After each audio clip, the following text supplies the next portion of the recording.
আসসালামু আলাইকুম প্রিয় দর্শক, চলে আসলাম আপনাদের মাঝে আরও একটা নতুন রেসিপি। এটা সবাই বানাতে পারেন কি না জানি না, তাহলে দেখেন, আপনারা ভিডিও দেখলে বুঝবেন। একদম ঝালমুড়ি মামাদের মতো ঝালমুড়ির মশলা। এই যে প্রথমে আমি এখানে 1 কাপ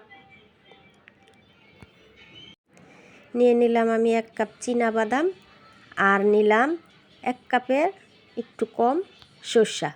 এই সরষাটা আর চীনাবাদামটা আমি ভিজিয়ে রাখবো, ভিজিয়ে রাখলে বাটলে একটু সুবিধা হয়। তারপরে ভিজিয়ে আমি এইটা বাইটা নিলাম, বাইটা এটার সাথে আমি এখানে মশলা দিছি। ঝালমুড়িওয়ালা মামার এত মশলা দেয় না, যেহেতু আমরা বাসায় খাবো, তাই আমি এখানে জয়ফল, জত্রি, গোলমরিচ সব ময় মশলা নিচে আমি সাদা গোলমরিচ, কালো গোলমরিচ, আর নিচে জিরা, নিচে মুহুরি, আর হইলো নিলাম জয়ফল, জত্রি, একদম পরিমাণ অল্প অল্প। এই যে দেখলেনি তো, আমি আপনাদের দেখাই দিলাম।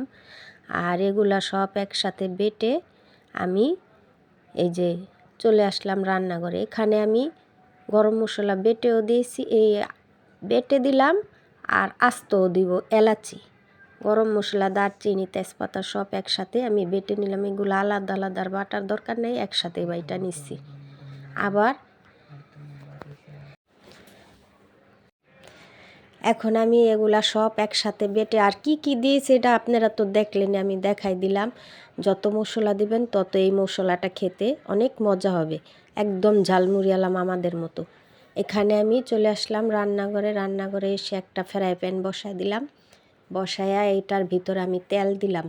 প্রথম ভাবছি অল্প তেল হইব না, এখানে আমার সর্বমোট 1 কেজি তেল লাগছে, 1 কেজি তেল লাগছে। এখন আমি এই তেলটা দিয়ে এই মশলাগুলো দিয়ে দিলাম। এখানে আমি আগে আদা রসুন দিলাম, আদা রসুনের সাথে আমার জিরাও বাটা আছে। এখানে আমি আদা রসুন জিরা একসাথে বেটে নিয়েছি। আদা রসুনের পরিমাণটা একটু বেশি দিলে ভালো হয়, তারপর অতিরিক্ত দিতে যাবে না, তাহলে আবার আদার গন্ধ হবে। এখন আমি এগুলাকে একটা একটা করে দিয়ে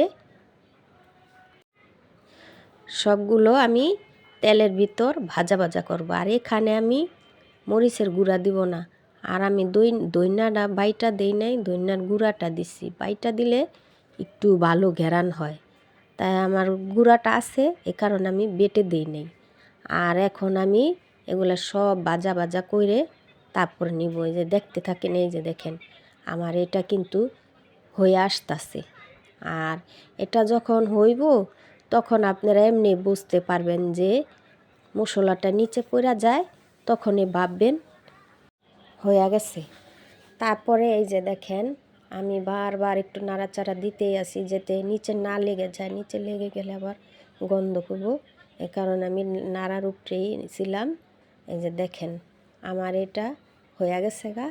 এখন আমি এটাতে একটুখানি টেস্টি সল দিব, যেহেতু ঝালমুড়ি মামারা দেয় আমিও দিলাম। আর আপনাদের সবার কাছে পুরানো রিকোয়েস্টের মতো আরেকবার রিকোয়েস্ট করতে চাই, আমার এই ভিডিওটা যদি আপনাদের ভালো লাগে তাহলে লাইক কমেন্ট করবেন।